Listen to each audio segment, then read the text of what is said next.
Lucky की गाड़ी एक जगह पर आकर रुक चुकी थी। वहां से उन लोगों को पैदल ही आश्रम की तरफ जाना था। उधर रीना को आश्रम से फोन आ गया कि आश्रम के दरवाजे को बहुत से लोग घेर कर खड़े हुए थे।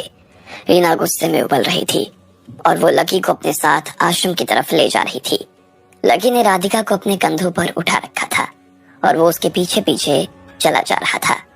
इधर दिलराज ने बाला को दरवाजा खोलने के लिए धमकियां देना शुरू कर दिया था, लेकिन बाला ने उसे अपनी जुबान से रोक रखा था। तुम एक छोटी बच्ची हो, बड़ों से कैसे बात करते हैं इसका जरा ध्यान रखो। तुम्हारा एक एक शब्द तुम्हें 10-10 चोटें खिलवा सकता है, याद रखना। मैं तुम्हें फिर से तुम्हारे ही भले के लिए कह रहा हूँ। अपने हथियार नीचे रखो, चुपचाप दरवाजा खोलो और जैसा मैं कह रहा हूँ करते जाओ। अगर तुमने मेरी बात नहीं सुनी ना तो तुम लोगों के लिए अच्छा नहीं होने वाला है। ये सब के सब जो यहाँ खड़े हैं ना, ये बरसों के भूखे हैं। इससे पहले कि ये तुम्हें अपनी प्यास मिटाने के लिए इस्तेमाल करना शुरू कर दें, चली जाओ यहाँ से, निकलो। दिलराज ने बाला की तरफ देखते हुए कहा। सब लोगों की आंखों में उनकी हवस साफ नजर आ रही थी। हाँ, मैंने भी कई सालों से किसी लड़की को छुआ नहीं है। अरे मैंने सुना है कि इस आश्रम के गद्दे बहुत नरम है और लड़कियां तो बहुत ही नरम।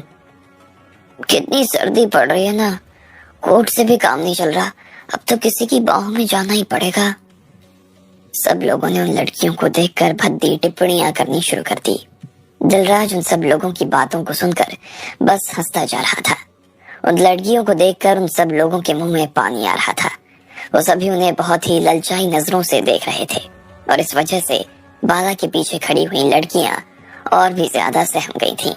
लेकिन बाला और उसके आसपास खड़ी लड़कियों को ये सब सुनकर काफी गुस्सा आ रहा था।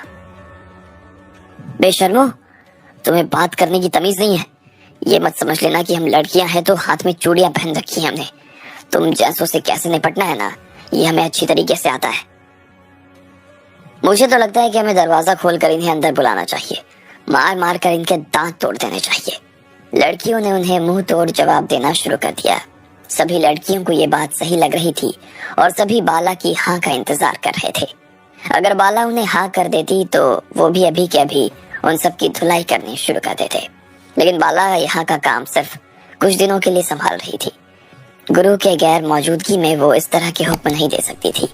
वो अपने आश्रम में बिना गुरु के इजाजत के किसी को भी अंदर नहीं आने दे सकती थी। अगर उसके एक छोटे से निर्णय के चक्कर में पूरा आश्रम तबाह हो जाता तो वो अपने आप को कभी माफ नहीं कर पाती। बाला को समझ नहीं आ रहा था कि उसे क्या करना चाहिए। एक तरफ उसे लग रहा था कि उसे मोर्चा संभाल लेना चाहिए और दूसरी तरफ उसका दिल कह रहा था कि उसे रीना और अपनी बाकी बहनों के आने का इंतजार करना चाहिए। वो कोई भी निर्णय नहीं ले पा रही थी। क्या बात है बाला, मुंह को ताला लग गया क्या? भाई लोगों, हमने इसका मुंह बंद करवा दिया। समझो आधी लड़ाई तो हम वैसे ही जीत चुके हैं।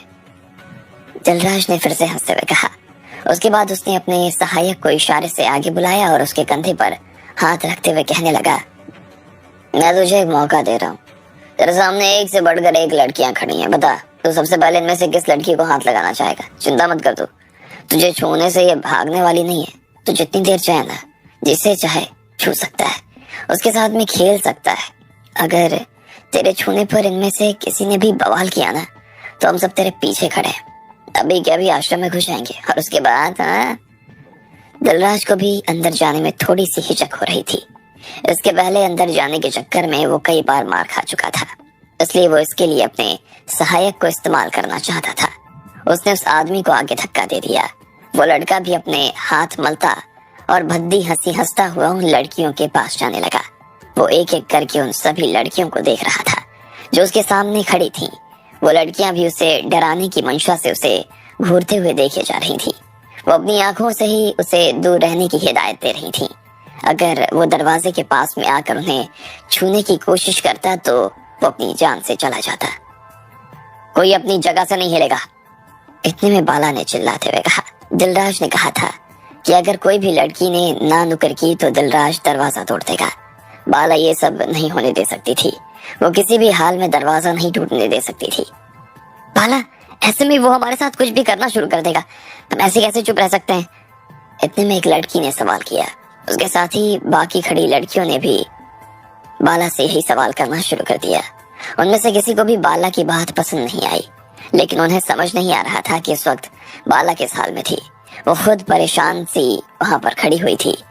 वो किसी भी हाल में इन्हें आश्रम में घुसने नहीं दे सकती थी, फिर चाहे उसके लिए इन्हें इन लड़कों की बदतमीजी ही क्यों ना सहन करनी पड़े। तुम आकर मुझे छुओ, आओ। बाला ने इतने में उस आदमी के लिए कदम आगे आते हुए कहा। वो इन सब चीजों का खामियाजा अपने किसी साथी को नहीं भुगतने देना चाहती थी। वो इन सब की तरफ से आगे जाने के लिए तैयार थी। बाला सच में काफी सुंदर थी, और ये आदमी ने जैसे ही बाला के मुंह से ये सुना तो वो खुश हो गया। वो मारे खुशी के चलते चलते उछल पड़ा। उसे लग रहा था कि इन सब की लीडर को इस तरह से सबके सामने छू पाना उसके लिए अपने आप में एक बहुत बड़ा काम था। उसे इससे बड़ा तोहफा और कुछ भी नहीं मिल सकता था। बाला उन सब लड़कियों में सबसे सुंदर थी। ऐसे में उसे छूते ही उस आदमी की उंगलियां खुशबू से भर जाने वाली थी। वो लड़का बाला के पास में आ गया। उसका चेहरा दरवाजों की जाली में से बाला के चेहरे के करीब आने लगा था। उसने अपने दोनों हाथ उठाए और बाला के सीने पर रखने के लिए आगे बढ़ा दिया। बाला ने जैसे ही उसके हाथों को अपनी ओर आता देखा तो उसने शर्म और घिन के मारे अपनी आंखें बंद कर ली। वो अंदर से ये सब नहीं करना चाहती थी, लेकिन ये सब करने के अलावा उसके पास और कोई चारा भी नहीं था। वो अपनी बहनों की खातिर ये सब कर रही थी।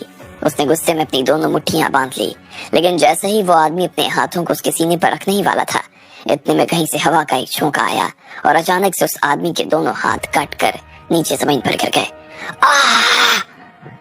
वो आदमी जोर से चिल्लाया। उसने देखा कि उसके दोनों हाथ कट चुके थे और उसकी कोट की आस्तीनों में से खून रिसता हुआ नीचे जमीन पर गिरने लगा। नीचे की पूरी जमीन लाल हो गई थी। वो आदमी चिल्लाते हुए अपने हाथों को देखने के लिए नीचे जमीन पर बैठ गया। गुरु माँ! तभी किसी के चिल्लाने की आवाज आई। सभी लोग जो दरवाजे के इस पार खड़े थे और अंदर घुसने की कोशिश कर रहे थे, वो उस दिशा में देखने लगे जहाँ से ब्लेड आई थी। दिलराज और बाकी लोग इस बात को अच्छी तरीके से जानते थे कि इस तरह से ब्लेड चलाने का काम सिर्फ गुरु माँ ही कर सकती थी। इधर जब बाकी लोगों ने ब्लेड से कटे हुए उस लड़के के हाथ को देखा तो उन लड़कियों में खुशी की लहर दौड़ गई। उन्हें लगा कि उनकी गुरु माँ उन्हें बचाने के लिए वापस आ गई। अब उन्हें लग रहा था कि अब उनकी रीढ़ की हड्डी मजबूत हो गई थी। उनमें फिर से जान आ गई थी। तुम लोग यहाँ आश्रम के सामने जमा हो गए, वापस अपने घर नहीं जाना चाहते हो क्या? तभी पीछे से किसी की आवाज आई और सब लोग फिर से उस आवाज की दिशा में देखने लगे। लेकिन इससे पहले कि वो इस इंसान को देख पाते, उससे पहले ही दो लोग आए और बाला के सामने आकर खड़े हो गए। शीना, टीना, तुम लोग? बाला ने खुश होते हुए कहा। उसके सामने अब उसे बचाने के लिए शीना और टीना आकर खड़ी हो गई थी। वैसे तुमने अभी तक इन्हें रोक रखा, काफी अच्छा काम किया है, शीना ने बाला से कहा। उधर वो लड़का जिसके दोनों हाथ कट गए थे, वो रोता चिल्लाता हुआ फिर से अपने कैंप में वापस चला गया। कहाँ जा रहा है? इतने में रीना और मीना आगे आई और अपने जेब में से ढेर सारे स्टील वायर निकालकर उस आदमी को बांध दिया। बड़ा शौक है ना तुझे आश्रम के अंदर आने का? चलो तुम्हें वहां के शमशान लिए चलती हूँ, मीना ने कहा और उस तार को जोर से खींच दिया। उस आदमी के शरीर के आर पार हो गया वो तार और उसके टुकड़े टुकड़े हो गए। वो आदमी पूरी तरीके से बिखर चुका था और नीचे जमीन पर जा गिरा। उसके खून में सने मांस से बर्फ लाल हो गए। जैसे ही उसके साथियों ने उसका ये हाल देखा तो उन्होंने पहले ही अपने कदम पीछे खींच लिए। रीना, मीना और शीना टीना के सामने आकर खड़ी हो गई थी। उन दोनों के बीच में थोड़ा सा आगे लकी खड़ा था। राधिका भी उसके कंधे पर ही बैठी हुई थी। सब लोगों ने लकी को इस तरह से देखा तो एक बार के लिए उनका खून सूख गया। उसका माथा पसीना से भींगा हुआ था और उसकी आंखें अंगारे की तरह धड़क रही थी। किसी को भी डर कर पीछे हटने की जरूरत नहीं है, इतने में दिलराज ने अपने लोगों से चिल्लाते हुए कहा। उसके जितने भी साथी बेचैन महसूस कर रहे थे वो सभी एक बार के लिए शांत हो गए। हम यहाँ पर 100 से भी ज्यादा हैं और ये उससे कम, और हम लोगों के बीच में सिर्फ एक ही मर्द है।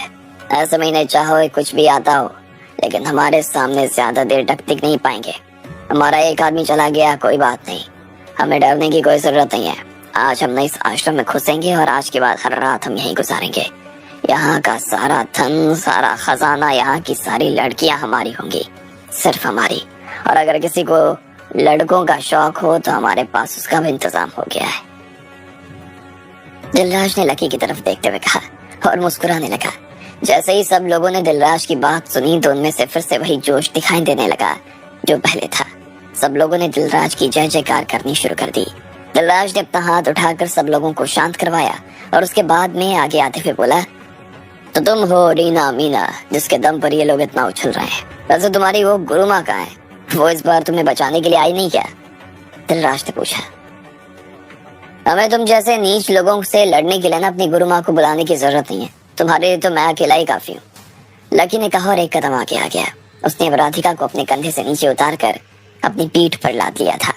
उसे अभी भी नींद आ रही थी, लेकिन इनमें से किसी को भी ये नहीं बताना चाहता था कि गुरु माँ की मौत हो गई थी, वरना इन लोगों के गुस्से को और ज्यादा चिंगारी मिल सकती थी और सामने खड़ी लड़कियां निराश हो जाती।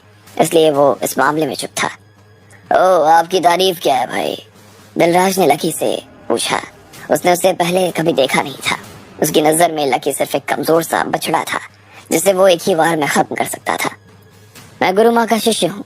अब तुम यहाँ से अपने लोगों को वापस ले जाओ तो तुम्हें हम माफ कर देंगे, लेकिन अगर तुम यहीं पर खड़े रहे तो तुम्हारे साथ में बहुत बुरा हो सकता है। लकी ने उन्हें समझाते हुए कहा। अच्छा जी, हमारे साथ में बुरा हो सकता है और तुम हमें माफ करने की बात कर रहे हैं?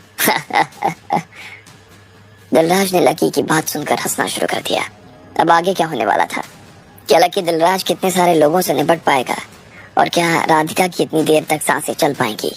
आपको क्या लगता है, क्या होंगे इन सभी सवालों के जवाब?